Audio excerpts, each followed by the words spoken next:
Tanto Juan XXIII como Juan Pablo II ejercieron un liderazgo político en sus respectivas épocas. El segundo, de manera más intensa. Juan XXIII como un gran diplomático. Tal vez la situación más tensa que debió sortear Juan XXIII fue la crisis de los misiles, como se le conoce al conflicto entre Estados Unidos, la Unión Soviética y Cuba en octubre de 1962. Tal crisis se generó a raíz del descubrimiento por parte de Estados Unidos de bases de misiles nucleares soviéticos en territorio cubano. En Rusia se le denominó la crisis del Caribe. Durante 13 críticos días el mundo estuvo al borde de la catástrofe nuclear. El 14 de octubre los norteamericanos descubrieron que la Unión Soviética estaba instalando misiles en la isla caribeña. El presidente John F. Kennedy decretó el estado de emergencia y el bloqueo marítimo de Cuba, alegando que aquellas armas ubicadas a escasos kilómetros de las costas de la Florida y a pocos minutos de vuelo de Washington constituían una gravísima amenaza. Había varios influyentes funcionarios que abogaban por la ejecución de un ataque inmediato a las instalaciones soviético-cubanas para frustrar su activación. Pero aquella acción traería la reacción inmediata de Rusia y de los países comunistas asociados en el Pacto de Varsovia. Podría desencadenarse una ofensiva militar sobre Europa o el lanzamiento de misiles intercontinentales a suelo norteamericano. El Papa, un personaje mundialmente respetado, propuso a los soviéticos que desviasen de Cuba el convoy con los misiles y a los norteamericanos que concluyeran el bloqueo marítimo. Khrushchev dijo que sí haría retroceder los barcos. Kennedy respondió que agradecía la intervención de Juan XXIII porque la situación era sumamente grave. Sin embargo, el centro de la crisis no eran los convoyes rusos o el bloqueo norteamericano, sino los misiles desplazados en territorio cubano. Si estos no eran desmantelados, Estados Unidos se vería obligado a bombardear Cuba el día sábado. El 25 de octubre, Juan XXIII lanzó un vibrante mensaje radial. Suplicamos a los jefes de Estado que no permanezcan insensibles a este grito de la humanidad. Hagan todo lo que esté en su poder para salvar la paz. Así evitarán al mundo los horrores de la guerra. Continúen negociando. Mientras tanto, Kennedy y Khrushchev lograron un arreglo que resolvió la crisis. Rusia retiraría los misiles de Cuba y los Estados Unidos desmantelarían sus bases en Turquía. La encíclica Pacem in Terris fue dirigida no solo a los católicos, sino a todos los hombres de buena voluntad. Fue escrita en plena Guerra Fría, luego de la crisis de los misiles en Cuba en octubre de 1962. La encíclica contiene un rechazo incondicional de la carrera de armamentos y de la guerra en sí misma. Sostiene que en la era atómica resulta impensable que la guerra se pueda utilizar como instrumento de justicia. La justicia, la recta razón y el sentido de la dignidad humana exigen urgentemente que cese ya la carrera de armamentos, que de un lado y de otro, las naciones que los poseen los reduzcan simultáneamente, que se prohíban las armas atómicas, que por último todos los pueblos en virtud de su acuerdo lleguen a un desarme simultáneo, controlado por mutuas y eficaces garantías. Hace 3 años, en la beatificación de Juan Pablo II, veíamos esta inscripción en un letrero grande que nos hacía ver el pensamiento transformador e influyente que tenía Juan Pablo II como líder espiritual, pero también humano que era. Decía: espalancate le porte a Cristo, abrid las puertas a Cristo. Se lo decía a los cristianos, pero también a las naciones y a los sistemas culturales. Con solo 58 años, el arzobispo de Cracovia viene de la Polonia siempre fiel, la Polonia dominada por el régimen comunista a las afueras del Imperio Soviético. La Iglesia del Silencio habla ahora con la misma voz de Pedro. En la anteiglesia de la Basílica hace la presentación de lo que permanecerá como el sello de su pontificado. Abran la puerta de par en par a Cristo.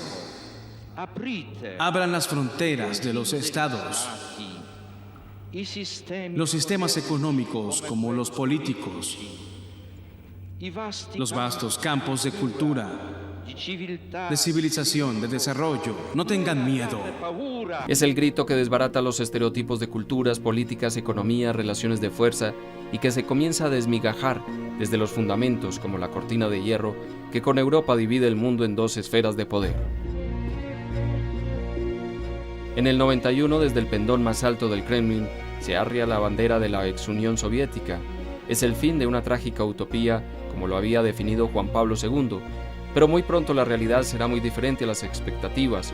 Cada viaje significa medirse con una historia de abusos e injusticias en África, continente devastado por enfrentamientos tribales, En América Latina y Asia, señalados por conflictos y por crecientes diferencias sociales, en el mismo Occidente moderno deformado por masas de marginados y de nuevos pobres, es el momento de las grandes encíclicas, desde las sociales en la Evangelium Vitae hasta el resultado de su pensamiento filosófico en Fides et Ratio.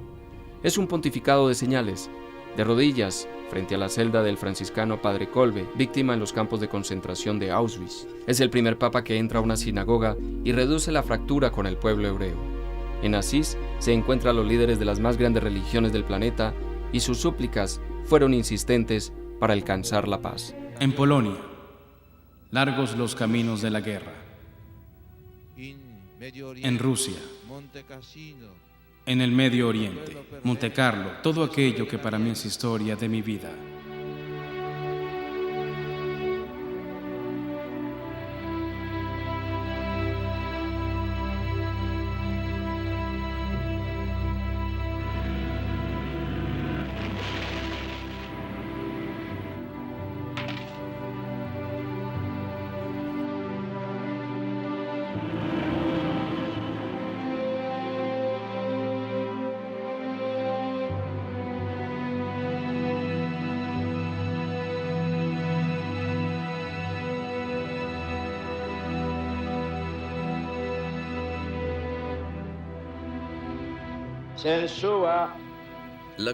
La guerra es obra del hombre. La guerra es destrucción de la vida humana. La guerra è distruzione della vita umana. La guerra es muerte. La guerra è morte. Dio de nuestros padres, grande y misericordioso, Señor de la paz y de la vida. Tú tienes proyectos de paz y no de aflicción. Condenas las guerras. Abates el orgullo de los violentos. Padre de todos, escucha el grito unánime de tus hijos. Nunca la guerra, aventura sin vuelta atrás. Nunca la guerra, espiral de luto y de violencia.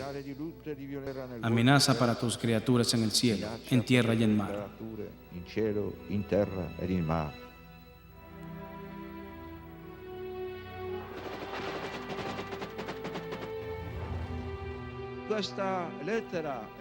Esta carta va también a los que son responsables de las guerras, lejanos y cercanos. A estos decimos: hoy, cuarto domingo de llegada, 6 días antes de Navidad, decimos: párense, párense frente al niño.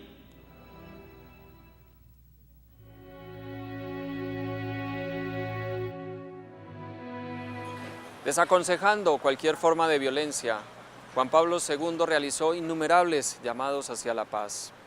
No olvidemos estas palabras: la guerra es obra humana, la guerra destruye la vida, la guerra es obra del hombre. Nunca más la guerra, aventura sin retorno. Nunca más la guerra, espiral de luto y de violencia. Para frenarla debemos pararnos frente al niño que sufre por ella.